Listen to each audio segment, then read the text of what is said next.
Hi, it's Tracy from Two Rocks Tarot with this week's tarot tips and tricks, and I'm probably going to be wrapping it up in this video. So I'm going to cover a few different topics, and this will be the final in my series. So I'm going to touch on tarot certification. Now, tarot certification is not a big thing here in Australia, though I know it can be in other countries. Personally, for myself, I kind of feel like it's a waste of time. And I mean, if it makes you feel better and you're happy to have, a certificate that says that you've been certified in reading tarot, then that's fine. But when you're doing courses such as that, as a tarot certification, you're basically learning how somebody else reads the tarot. And for me, tarot is a very, very personal thing. So, everybody reads the tarot differently. And so that's why I kind of feel like it's a waste of time, because when you're doing a course, you're really learning how the other person approaches and reads tarot.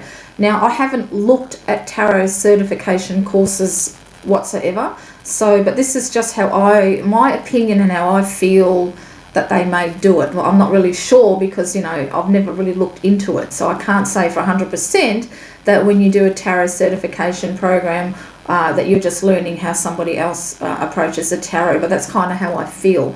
Now, if you can find a tarot certification course that 100% supports you in reading tarot your way, then go for it. But if you try and get a tarot certification and you have to follow the company or whoever it is rules and regulations of being certified in tarot, then I don't think it's I think it's a waste of time. I truly do. I've never done any courses actually in tarot or any type of divination whatsoever. It's all been self-taught through books, through my own experience. And in the 28 years that I've been reading, nobody has ever asked me if I was certified to read the tarot. So, it's a very personal choice, but I thought that I would touch on it. And I myself sort of really don't recommend it. I don't see there's any point in it. I think that experience and the years that you're doing it should really speak for themselves, plus any reviews that you get from any of your clients as well. So that's one thing. I also wanted to touch on reading for families and friends versus reading for strangers. And the reason I bring this up is when it actually comes to reading for family and friends, I find it harder to read for family and friends than strangers, because your friends and family so well. Sometimes you might be hesitant in actually saying what you actually see in the cards. So you might see something, that the person that you're reading for, may suffer from some anxiety issues or something like that. And that if you tell them what you see in the cards is going to exacerbate that condition of theirs, then you're probably not going to do it. So you're going to kind of skirt around the issue out of love, because, you don't want to hurt this person that's having the reading.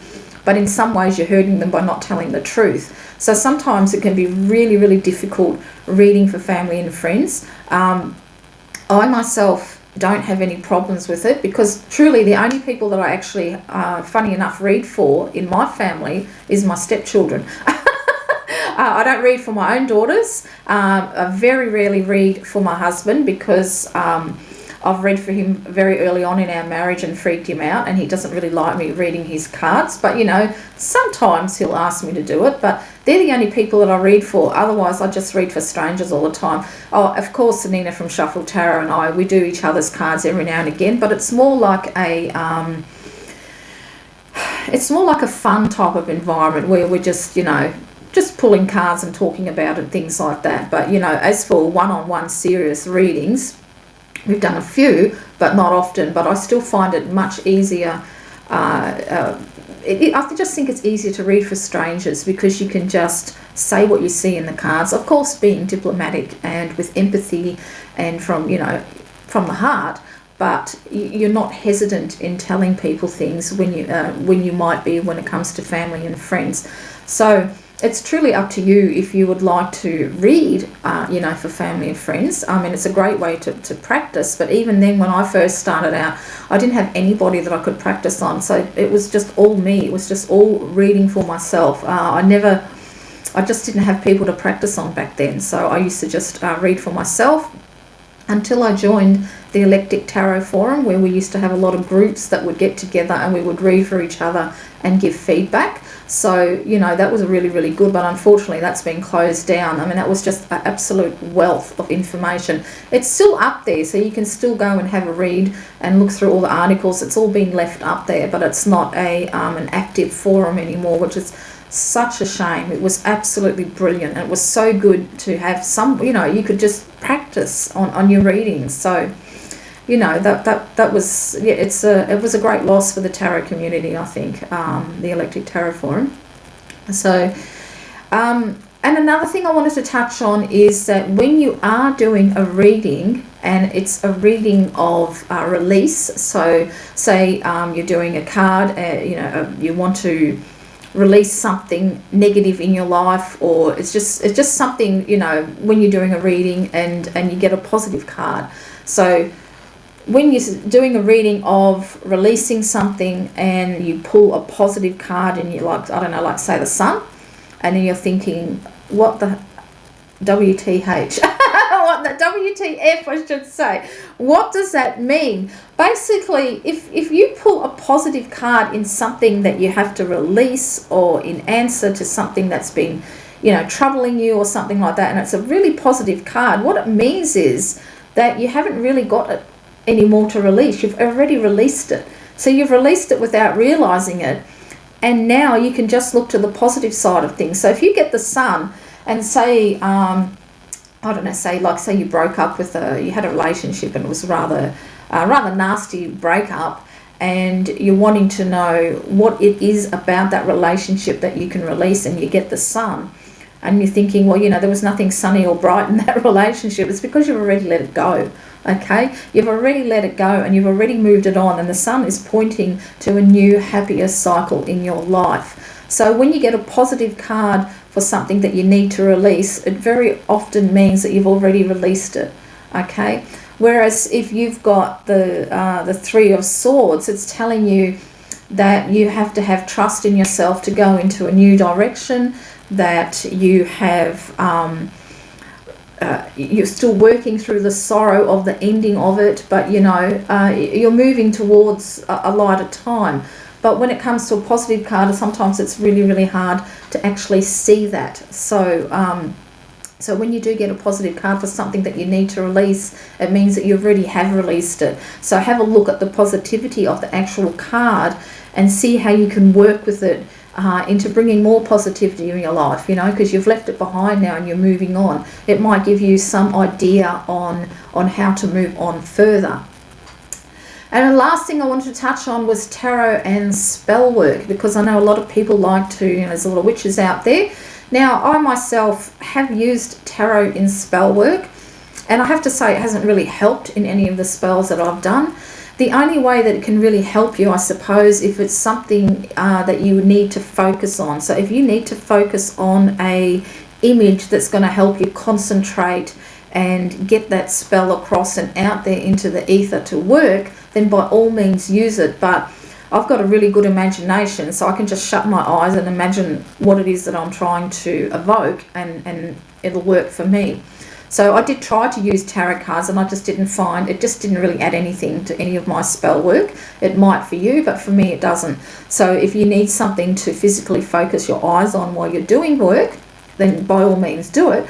But what I did find really, really good is when it was, we've been living in this house now for 5 years, but when we were looking to get the finance and where to build a house and everything like that, I actually created a vision board out of tarot cards, and I saved it as my screensaver on my computer desktop. So every time I sat down and looked at the computer, I could see this vision board, and I would vision myself going through each step of the cards. So, you know, one of the cards was my actually traveling to a job that I absolutely hated. It was so much traffic. It was absolutely ridiculous. You know, it was awful driving there. You know, I can't remember what cards there were now, but I think, you know, it was a wheel, and then with the central card being the Ten of Cups, you know, we're living in our home, and it actually worked. That was absolutely brilliant. So if you're something that you really want to manifest, by all means, try a vision board using tarot cards. So you can do what I did. You can take a picture of the cards and keep it on your desktop, because I do, you know, I'm always on my computer. So it was perfect for me that every time I sat down, I saw this vision of us, you know, getting the finance, building the house, living in it. And it happened, you know, it worked. It really, really did. So whatever it is that you're wanting to manifest, try a vision board with tarot cards. It's really brilliant. I mean, you can get a cork board. You can put a cork board up. You can add feathers, shells. You can add whatever it is that you want to your vision board, you know. But using tarot cards is absolutely wonderful to manifest things in your life. It's way better than just, you know, pulling a few cards for the week and looking at them every now and again. To have an actual vision board that you're constantly looking at, you know, throughout the day, really, really puts the wishes out to the universe. It truly, truly does. It's something absolutely wonderful. I'm just gonna pull out, because see, I had all these all these ideas, and I just wanted to make sure, because I've only had a couple left, and that was it.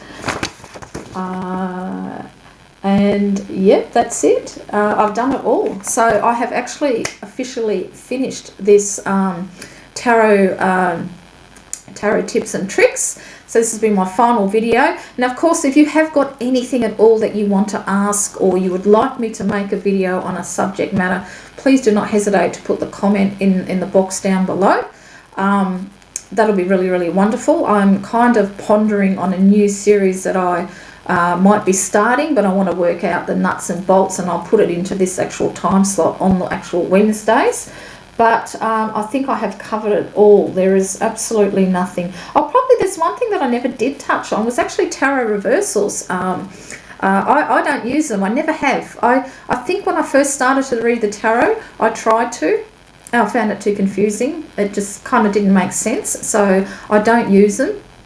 But in saying that, because I'm a person who makes sure that their cards are all turned up the right way around, that if a card does turn up reversed, I will pay attention to it, because it's really, really hard. Because, and it's one thing I do when I finish reading my cards, I make sure they're all the right way up. So if one does happen to turn up reversed, I'll pay attention to it. But seriously, once you've been reading tarot for a few years, you tend to know when a card is in its more negative aspect of it. Okay, so you will know, even if you get the Tower card, because I mean, apparently if it turns up reverse, it's not as potent as, you know, things have already happened kind of thing. But you still know that. You'll still know if you get the Tower card and it's a bit more diluted in your situation, or whatever it is that you're reading about. So I don't personally read reversals. You just kind of know, as you've been reading a long time, when a card turns up like that. So that's another thing. And, you know, I've got writing written all over this shot here. And I'm pretty, I've done it all now.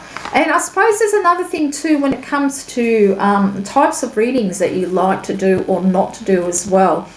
Personally, the readings I absolutely loathe doing are love relationship readings. I absolutely hate them. And the reason why I hate them, because sometimes, because as you know, I work for a tarot reading company called Future Me online. And what I've actually done is that in our settings, we can actually click what readings we like to do and what we don't like to do. So I've actually I've taken all the love ones out of mine, because I can't stand it. Because sometimes people ask really stupid questions and they know the answer to it, but they'll ask it anyway, hoping you're going to say something different. And then, you know, you tell them what you feel, and then what they'll do is they'll go around to all the other readers that work on the, you know, for the company, and ask the same sort of question. And it's really annoying. And sometimes they just ask really stupid questions like, should they have an affair, and things like that. So that's one particular reading that I absolutely hate. I don't like love relationships. I don't mind the type with, you know, like say they've gone through a divorce and they need help moving on and what they want to concentrate on and things like that. That's completely different. But, you know, the really, you know, stupid type of questions. So that's, you know, the ones that I absolutely hate. As for the ones that I love doing, I really like doing spiritual type of readings. I like doing soul work type of readings. I love doing readings where they don't ask me any question at all, where they'll just say, tell me what I need to know, you know, or not even that, where I just have to try and see what's going on with their life. I really enjoy them type of readings. I really, really like that, because to me that really uses my intuitive muscle in my brain. It really, really gives it a good workout. So I like that. And I like readings that are hard, that I have difficulty in answering, that I've really got to concentrate on, and then I send it off, and then I think to myself, oh God, you know, I don't think that was a very good reading. And always, I kid you not, every time I feel like that, I get really good feedback, and they say, look, this hit the spot, was right on, it's just what I needed to hear. And so sometimes the readings that I do that I've got the most doubt about turn out to be the best ones, and other times I think, oh gee, this was a really good reading, and then you don't get any feedback whatsoever. So there you go. So if you are going pro, I should have actually added that in, and if you're going to want to go professional, that you might want to think about what type of readings that you're comfortable in doing, and you might have to put some type of disclaimer on there of what you will and will not read of as well, which I think I might have said at that. But, you know, it's something to think about too, you know, thinking about what type of readings that you don't like, and hope that the universe answers you. I can honestly say I very, very rarely get any readings now about love at all. It's very, very rare. It's mostly work, career, spiritual ones. So obviously I've put it out to the universe enough that that's the type of readings I'm comfortable with doing, and they're the ones that come to me. So there you go. So that is the end of Tarot Tips and Tricks. I've thoroughly enjoyed doing this video series, and like I said before, if there's anything that I think about that I could add to this at a later on date, I'll add it in, and I'll just add it to this playlist, or I might even do, you know, add it into the Let's Talk About, because I loved doing that series as well, but then I've sort of lost things to talk about, so I haven't done very many of them. But anyway, like I said, if there is a video, if there is a subject that you feel that I haven't touched on, that you would like to know more about when it comes to tarot, or indeed the Lenormand cards, pop it in the comment section below, and then I'll do the video. So until next time, this is Tracy.